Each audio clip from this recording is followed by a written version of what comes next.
em Pauta.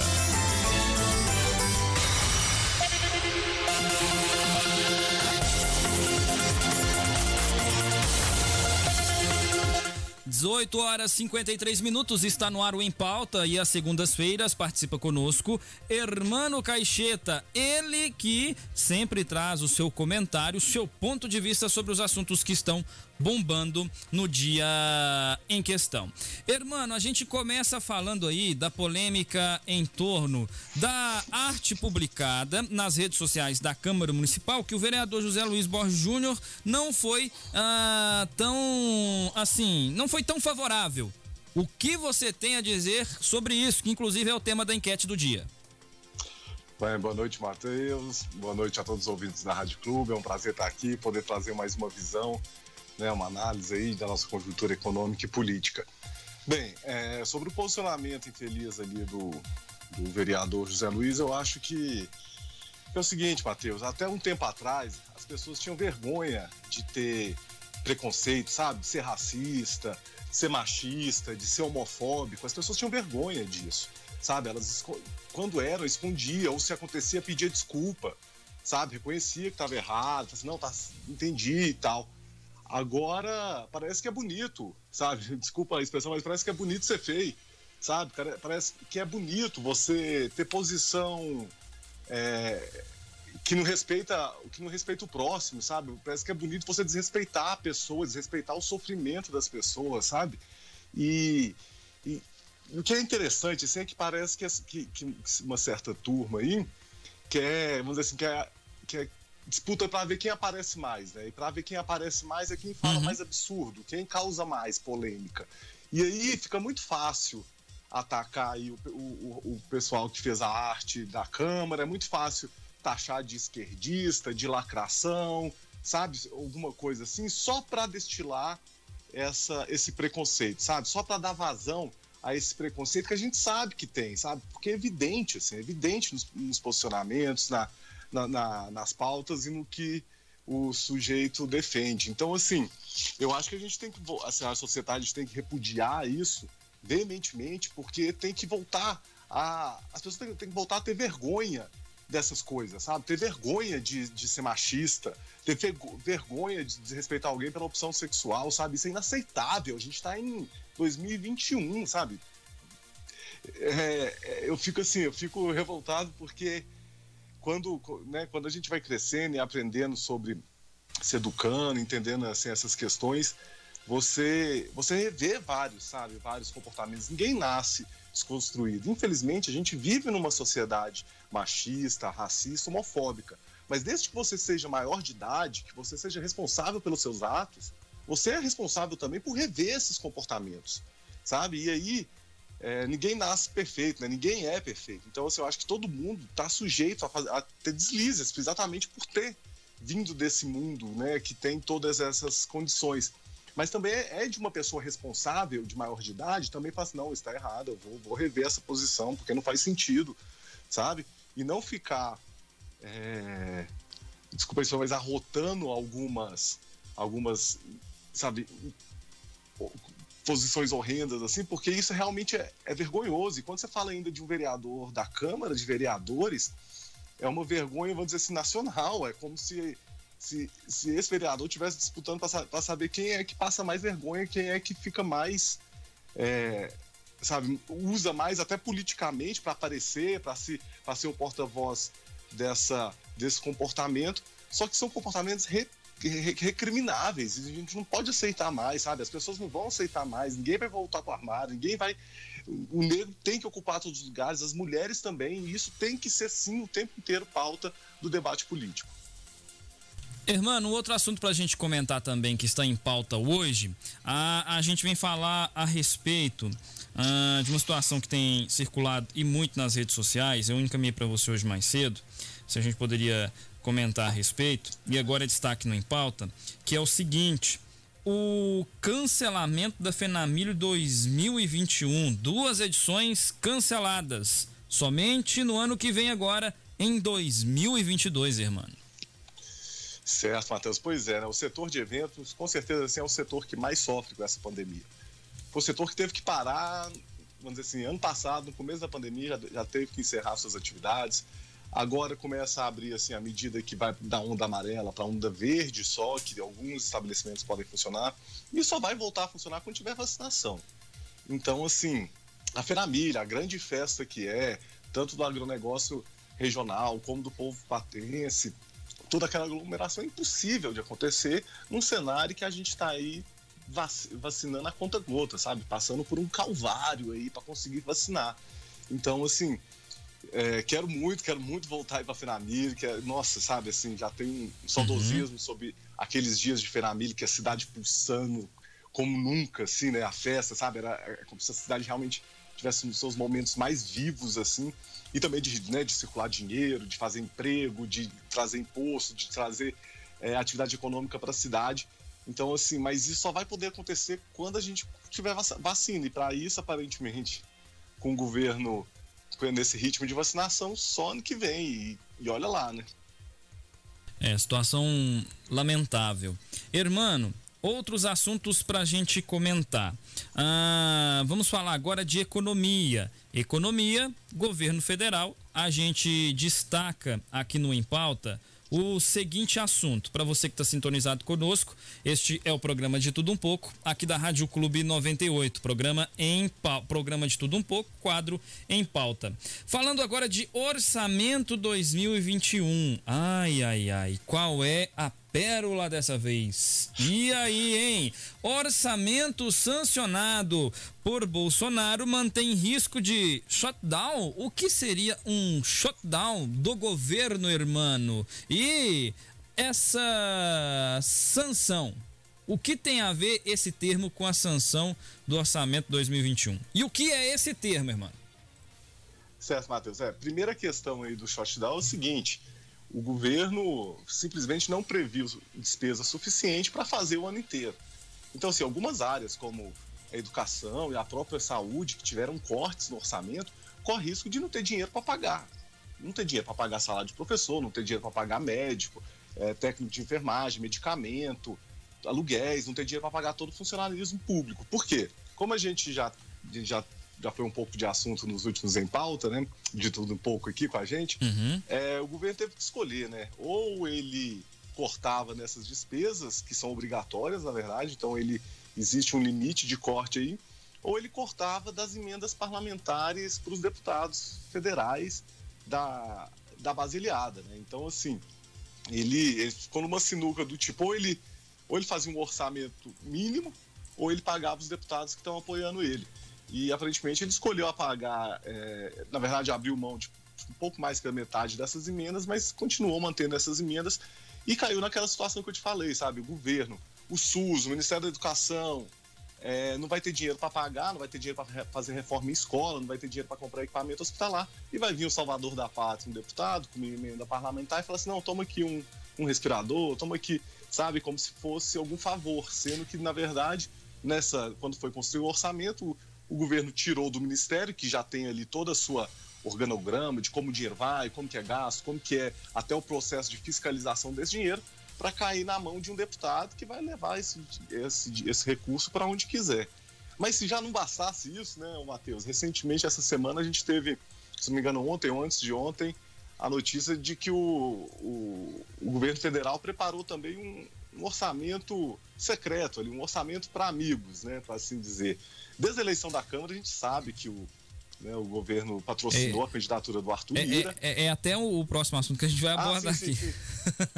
Orçamento secreto bilionário de Bolsonaro banca trator superfaturado em troca de apoio no Congresso. Esquema do governo destina 3 bilhões em emendas para auxiliar base no Congresso. Parte delas é gasta para compra de tratores com preços até 259% acima dos valores de referência. E aqui, antes de voltar a palavra para você, eu percebo essa movimentação do governo Bolsonaro parecida com a movimentação feita nos governos Lula lá no passado. Por quê?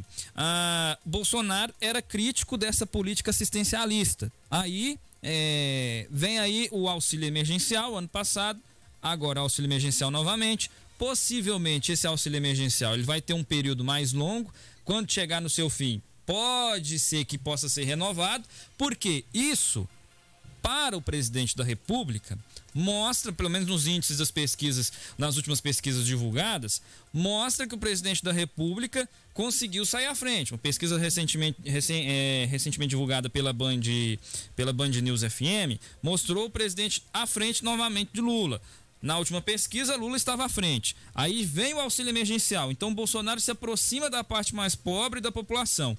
Hoje, essa mídia que o Bolsonaro faz, uma mídia anti-Lula, ele já não consegue mais converter aqueles eleitores que eram indecisos para si.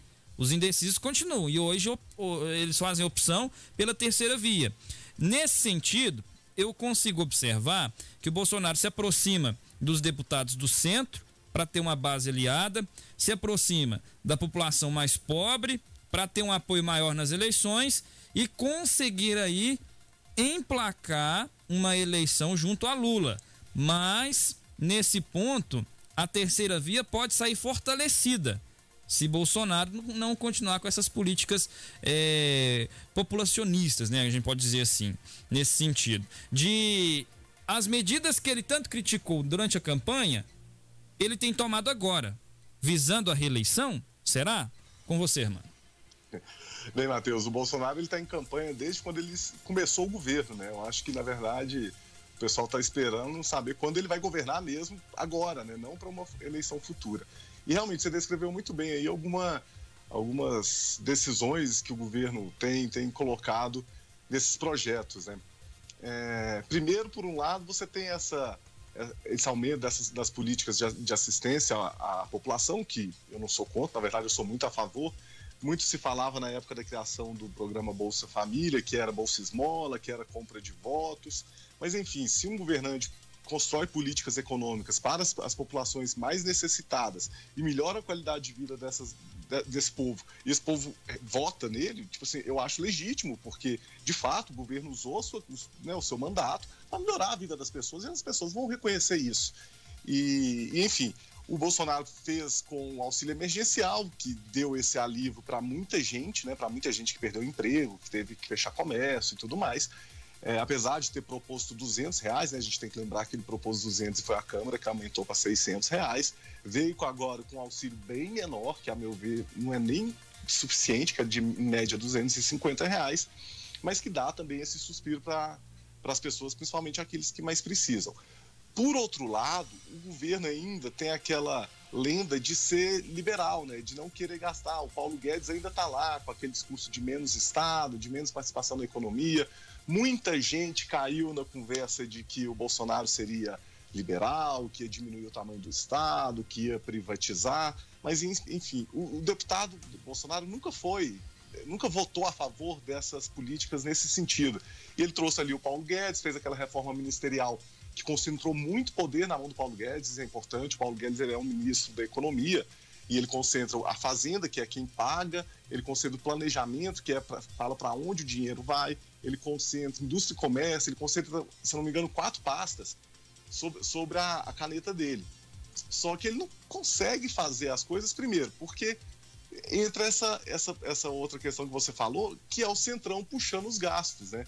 Teve aí algumas rixas entre ele e o ministro da infraestrutura, Tarcísio, eu esqueci o sobrenome. Tarcísio de Freitas.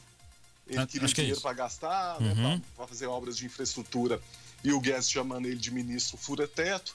Então é bem essa disputa de poderes, né? Por um lado, o Guedes ainda tentando defender alguma agenda de diminuição do Estado, e por outro, o Bolsonaro querendo praticar essas políticas de assistência à população, querendo gastar mais com obras, com investimento, e o Centrão também querendo emenda parlamentar. E aí é um ponto que você também destacou, que é muito importante.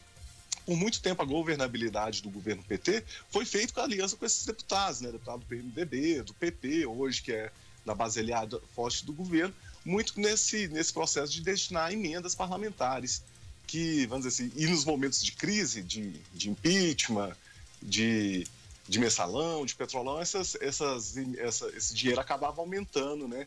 Para que esses deputados pudessem destinar para a sua base. Esse é o famoso toma lá da cá, né? Que o Bolsonaro sempre participou ao longo aí da sua carreira de 28 anos de deputado federal, mas que de alguma forma durante a campanha convenceu de que isso terminaria no mandato dele. O toma lá da cá não só continuou, como está bem intenso. E aí tem um toma lá da cá oficial, que é aquele que eu te falei, das emendas parlamentares, mas essas emendas dentro do orçamento oficial, Matheus, elas têm algumas regras de destinação. Assim, a grosso modo, seria basicamente assim, o governo federal, né, o presidente, destina um orçamento para as emendas. Elas têm que ser distribuídas conforme a bancada. Então hoje, por exemplo, o PT é uma grande bancada no Congresso. Então se o Bolsonaro destina, por exemplo, R$100 assim, para a emenda parlamentar, o PT morde ali uns R$40, porque ele é uma bancada grande. Só que aí o Bolsonaro foi lá e fez um toma lá da cá que é mais complicado, que aí já é com suspeitas de corrupção, com superfaturamento, que aí é aquele negociata, né, mamata, o toma lá da cá, corrupto, né, porque você privilegia alguns deputados específicos, e aqui é muito evidente, Matheus, quem que está ali? Davi Alcolumbre, o ex-presidente do Senado, apoio do Bolsonaro, está a deputada que hoje é ministra, que assumiu o cargo de ministra, se eu não me engano, ela é esposa do Arruda, do mensalão de Brasília. Então, ela tem mais emenda que os outros deputados, sabe? Esses 3 bilhões desse orçamento secreto que o Bolsonaro, né, que veio à tona agora no final de semana, é um dinheiro que não obedece a essas regras de distribuição que deveriam obedecer. E aí abre espaço tanto para a corrupção, porque essas emendas, tanto do ponto de vista orçamentário como o TCU fiscalizar, é muito mais complicado. E aí já tem esses indícios, né, de trator de 3, 4 vezes a mais. Então, assim, a gente voltou àquele toma lá da cá, que ainda por cima é corrupto, sabe? É para superfaturar a obra, é para colocar dinheiro no bolso de deputados, sabe? Ou de laranjas, né? E aí entra as engenharias de corrupção.